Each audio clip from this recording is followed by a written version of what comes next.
All right, today we're diving into a book that can seriously change how you use your brain. Richard Templer's The Rules of Thinking.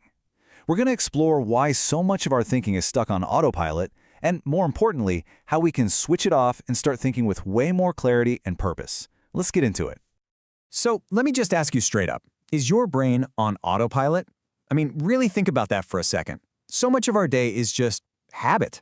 We're not making conscious choices, we're just reacting based on old programming. And according to Richard Templer, this mental autopilot, well, it's the hidden source of so many of our biggest frustrations. Templer uses this absolutely perfect analogy, driving a car. Remember when you were first learning? You were so aware of everything, the mirrors, the pedals, your hands on the wheel.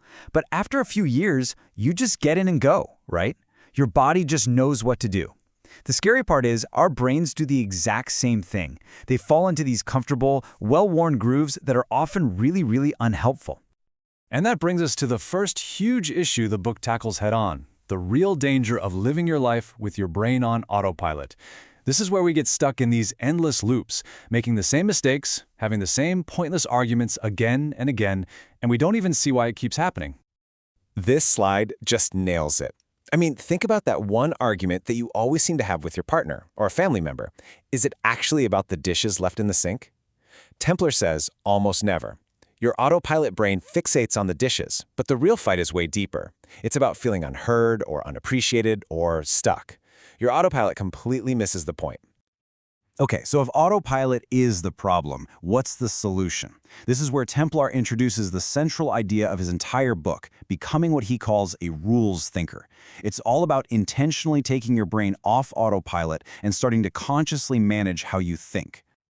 Now, to make this whole thing feel less overwhelming, Templer breaks down the massive world of thinking into 9 basic dimensions. You can think of them like different modes for your brain, covering everything from creativity and making decisions to just thinking for yourself.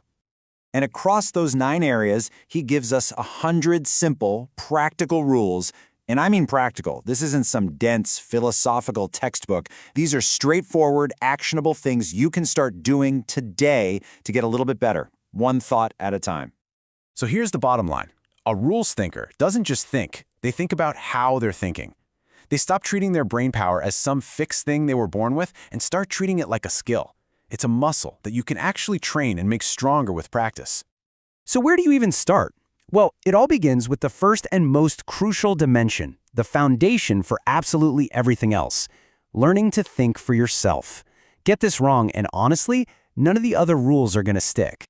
And rule number 1 is a huge one, especially today. You have to avoid the echo chamber.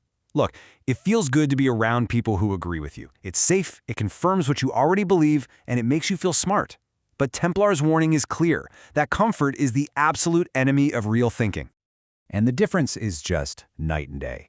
The echo chamber, it gives you safety, validation, but it leads to groupthink, and you never have to question yourself. Independent thought, on the other hand, can be uncomfortable. It forces you to wrestle with new ideas, but that's where all the growth is. It's the difference between just borrowing other people's opinions and actually earning your own. So, how do you actually break free from this? Templer's advice is great because it's so simple. The main idea is to intentionally seek out people who are different. Make friends based on who they are, not just what they believe. Hang out with people from different generations, different cultures, different backgrounds. That's what forces your brain to actually do the work of thinking for itself. Okay, so once you start thinking for yourself, you're going to need a mental shield to handle what life throws at you. That brings us to the next key dimension, thinking with resilience. This is all about how you bounce back from the tough stuff, the inevitable challenges we all face. So what exactly is resilient thinking? It's not about pretending bad things don't hurt or just toughing it out. No, it's a skill. It's the skill of recovering faster. It's about shortening the time you spend knocked down by a setback so you can get back on your feet more effectively. And this leads us to what might be one of the most powerful rules in the whole book, rule number 7. It gets to the very heart of resilient thinking. See, we have this terrible habit of fusing our identity with our problems. We don't just have a problem, we start to believe we are the problem, and that is such a dangerous trap. The technique here is to consciously create space between you and the problem. Templer tells this story about a friend with a serious illness who eventually had to ask people to stop talking about it all the time because she felt like she was literally becoming her illness. You are not a failure. You are a person who is dealing with a job loss. That tiny shift in how you talk to yourself creates just enough room to breathe and actually solve the problem without letting it consume you. So thinking for yourself and thinking with resilience, those are the foundations. But the book gives you a whole mental toolkit for all kinds of different situations. So let's just take a quick look at a few of the other essential tools a rules thinker can develop. For example, you've got systematic thinking. That's your ability to organize and create order out of chaos. Then there's critical thinking. That's the skill of seeing past the surface and not getting easily fooled. And of course, there's creative thinking, which is all about breaking patterns to find totally new solutions. Each one is a different tool for a different job. And the real power of this whole approach is that it gives you options. Instead of trying to use the same old mental hammer for every single problem, you can pause and consciously choose the right tool. Need to plan a project? Use systematic thinking. Need a fresh idea? Switch to creative thinking. You get the idea. Which brings us to the final, and I think the most crucial point of all. It's not enough to just know these rules. The whole thing is about putting them into practice. This right here is probably the most empowering message in the entire book.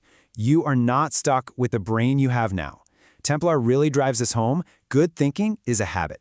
And just like any other habit, you can build it. It takes work for sure, but the message is so clear. You can literally rewire how your own mind works. So, I'll leave you with this final challenge. Don't just let this be interesting information you forget tomorrow. Pick one thing. Just one. Maybe it's catching yourself the next time that argument about the dishes starts up. Or maybe it's intentionally looking for one opinion that's totally different from yours. So the question is, what's one autopilot thought pattern you're going to challenge starting today?